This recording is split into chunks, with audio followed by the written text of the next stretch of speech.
সুপ্রিয় শিক্ষার্থীরা আসসালামু আলাইকুম। এটা তোমাদের গুড সাইড প্যারাগ্রাফ। এই একটি প্যারাগ্রাফ তোমরা যদি ভালো করে আয়ত্ত করতে পারো তাহলে তোমরা 50টি প্যারাগ্রাফ লিখতে পারবে, 50টিরও অধিকও প্যারাগ্রাফ লিখতে পারবে। এখানে আমি 50টির নাম উল্লেখ করে দিয়েছি, তোমরা দেখতে পাচ্ছ। এখন প্যারাগ্রাফের নামগুলো আমি ধারাবাহিকভাবে লিখে যাচ্ছি। তোমরা সুন্দরভাবে তোমাদের যে হ্যান্ডস নোট আছে হ্যান্ডস নোটে লিখে ফেলো। প্রতিটা নামই তোমরা লিখবে তোমাদের হ্যান্ডস নোটে।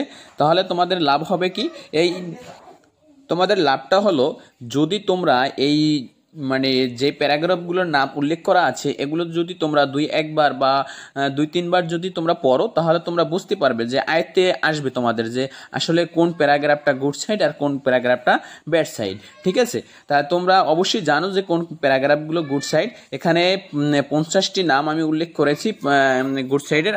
তোমরা ইচ্ছে করলে আরও অনেক প্যারাগ্রাফগুলো তোমরা এখান থেকে লিখতে পারো।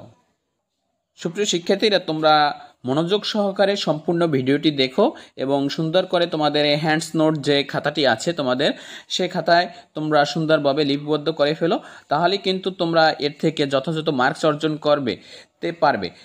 তোমরা জানো যে এটার খুবই একটি চাহিদা বর্তমানে, কেননা অনেক প্যারাগ্রাফ পড়ার পরেও তোমরা দেখবে যে তোমাদের পরীক্ষায় কমান্ড পড়ে না, তখন কিন্তু তোমরা এই প্যারাগ্রাফগুলো দিয়ে তোমরা লিখতে পারো। অনেক সময় দেখা গেছে তোমরা যে প্যারাগ্রাফগুলো তোমরা বাসায় পড়েছো ওই প্যারাগ্রাফগুলো আসেনি, তখন তোমরা কি করবে? তখন দেখো যদি প্যারাগ্রাফটা গুড সাইডের আন্ডারে পড়ে তাহলে তোমরা গুড সাইড থেকে লিখবে, আর যদি ব্যাড সাইডের আন্ডারে পড়ে, আমরা ব্যাড সাইডের প্যারাগ্রাফটি অলরেডি পাবলিশ করে দিয়েছি, তোমরা সেখান থেকে ব্যাড সাইডের প্যারাগ্রাফটি অবশ্যই দেখে নিবে। তাহলে তোমরা ব্যাড সাইডের প্যারাগ্রাফ ওখান থেকে তোমরা একটি প্যারাগ্রাফ থেকে 30টি প্যারাগ্রাফ লিখতে পারবে ব্যাড সাইডের। আর এখানে তো 50টি উল্লেখ করে দিয়েছি, এই 50টি তো লিখতে পারবে, এর সাথে আনুষঙ্গিক অনেকগুলো লিখতে পারবে। তোমরা জানো যে গুড সাইডগুলো কি, মনে করো আর্লি রাইজিং, ঠিক আছে, এগুলো কিন্তু গুড সাইড, অনেস্টি। ঠিক আছে, এখন আমরা এই প্যারাগ্রাফের সমাধান পর্বে আমরা উপস্থিত হই। দেখো এখানে আমরা প্রথমেই লিখে রেখেছি এনপি মানে কি, নেম অফ দ্য প্যারাগ্রাফ। ঠিক আছে, এখানে প্যারাগ্রাফের নামটি তোমরা লিখে তারপরে আন্ডারলাইন করবে, তারপরে তোমরা প্যারাগ্রাফটি ধারাবাহিকভাবে লিখে দেবে। যেই জায়গায় তোমরা দেখবে যে এনপি লেখা আছে ওই জায়গায় কিন্তু তোমরা যে প্যারাগ্রাফটি তুমি লিখবে, লিখতে বলা হয়েছে কোশ্চেনে, ওই প্যারাগ্রাফটি অবশ্যই নাম ওখানে উল্লেখ করে দিবে। মনে করো তোমাদের প্যারাগ্রাফে এসেছে আর্লি রাইজিং, তাহলে তোমরা কি করবে? এই এনপির স্থানে আর্লি রাইজিংটা লিখে দেবে। তাহলে তোমরা বুঝতে পেরেছো যে এনপির স্থানে কি হবে। তোমরা প্রতিটা লেখা সুন্দরভাবে লিখবে, কোনো জায়গা থেকে যে ভুল না হয়। অবশ্যই তোমরা সম্পূর্ণ ভিডিওটি দেখে দেখে সুন্দরভাবে লিখবে, তাহলে তোমরা এর থেকে কিন্তু ভালো ফলাফল অর্জন করতে পারবে। তোমরা জানলে অবাক হবে যে আমার স্টুডেন্টরা আছে এই টেকনিকটি ফলো করে তারা 10 মার্কের 8 মার্কস অর্জন করতে পেরেছে, কেননা তাদের লেখার ভিতর ভুল ছিল না।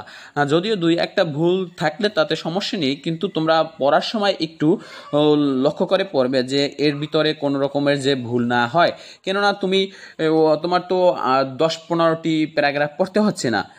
তোমরা শুধু 3টি প্যারাগ্রাফ পড়বে, একটা গুড সাইড, একটা ব্যাড সাইড, আর একটা হচ্ছে ইলেকট্রনিক্স বিষয়, যেমন ওয়ান্ডার অফ মডার্ন সায়েন্স, তারপর ফেসবুক, গুগল, ইন্টারনেট, এগুলো সম্পর্কে একটা প্যারাগ্রাফ পড়বে।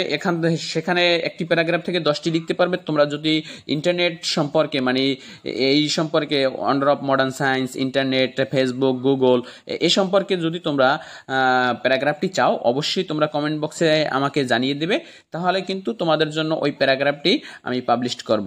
তাহলে তোমরা বুঝতে পেরেছো যে প্যারাগ্রাফগুলো কিন্তু অধিক পড়ার কোনো দরকার নেই, যত কম পড়ে ভালো ফলাফল অর্জন করা যায়। ঠিক আছে, তাহলে তোমরা এই 3টি প্যারাগ্রাফ যদি পড়ো আমি মনে করি তোমরা সবচেয়ে বেশি মার্কস অর্জন করতে পারবে।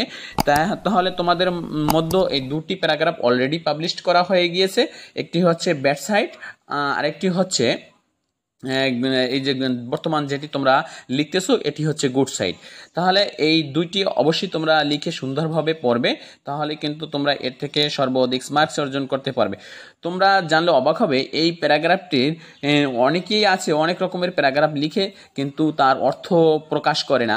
আমি তোমাদের জন্য এই প্যারাগ্রাফটির অর্থ সুন্দরভাবে লিখে রেখেছি যাতে তোমরা এই প্যারাগ্রাফটির অর্থ সুন্দরভাবে দেখে দেখে পড়তে পারো এবং এর সেন্টেন্সের সাথে মিলিয়ে পড়তে পারো, যাতে তোমাদের যে ইগুলো সেন্টেন্সের অর্থগুলো তোমরা মনে রাখতে পারো এবং এর ভাব সম্প্রসারণগুলো এর শব্দের অর্থগুলো যে তোমরা সুন্দরভাবে জানতে পারো। এই কারণেই তোমাদের জন্য অনুবাদটি আমি সুন্দরভাবে লিখে রেখেছি।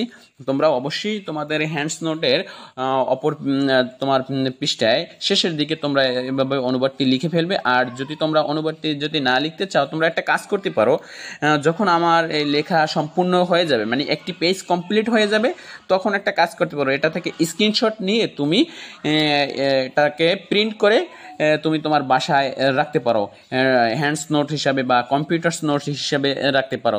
তাহলে তোমাদের অনেক সুবিধা হবে, তাহলে তোমাদের লিখতে হবে না। ঠিক আছে, তাহলে যখন পেজটা কমপ্লিট হয়ে যাবে লেখা, তখন একটা স্ক্রিনশট দিয়ে তারপর তুমি এটা প্রিন্ট করে নিবে। তাহলে আমি এখানে 3-4টা পেজ তোমাদের জন্য করেছি। তুমি অবশ্যই এই 3-4টা পেজ, খুবই সম্ভবত এই 4টা কি 5টা পেজ তুমি কমপ্লিট যখন হয়ে যাবে, তখন তুমি এটাকে স্ক্রিনশট দিয়ে প্রিন্ট করে নেবে। তাহলে তোমরা সুন্দরভাবে এগুলো মানে তোমরা সংরক্ষণ করে রাখতে পারবে। অবশ্যই তোমাদের লক্ষ্য রাখতে হবে যে আসলে যদি তোমরা এগুলো সুন্দরভাবে পড়ো, তাহলে কিন্তু তোমাদের পরীক্ষায় কিন্তু কমন পড়ার মতোই কিন্তু এই সাবজেক্টগুলো নিয়ে এই প্যারাগ্রাফগুলো।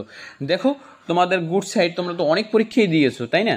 যেমন গুড সাইড থেকে অনেক প্রশ্ন আসে, ব্যাড সাইড থেকে অনেক প্রশ্ন আসে, এবং তোমরা দেখতে পাচ্ছ যে অনেক সময় দেখা গেছে internet, Google, wonder of modern science, bleaching of internet, তারপরে দেখতে পাচ্ছ যে ইন্টারনেট সম্পর্কে লিখতে বলে, তখন কিন্তু এগুলো সম্পর্কে লিখতে পারো। তাহলে তোমরা আমাকে জানিয়ে দিও যে তোমরা ইন্টারনেট সংক্রান্ত যদি ভিডিওটি চাও, তাহলে তোমাদের জন্য অবশ্যই আনবো। ওটা তোমাদের জন্য খুবই শীঘ্রই নিয়ে আসবো যদি তোমরা চাও। আর যদি তোমরা না চাও, তাহলে তো আর করার কিছু নেই। এই পর্যন্তই তোমাদের জন্য পাবলিশ করা হয়েছে।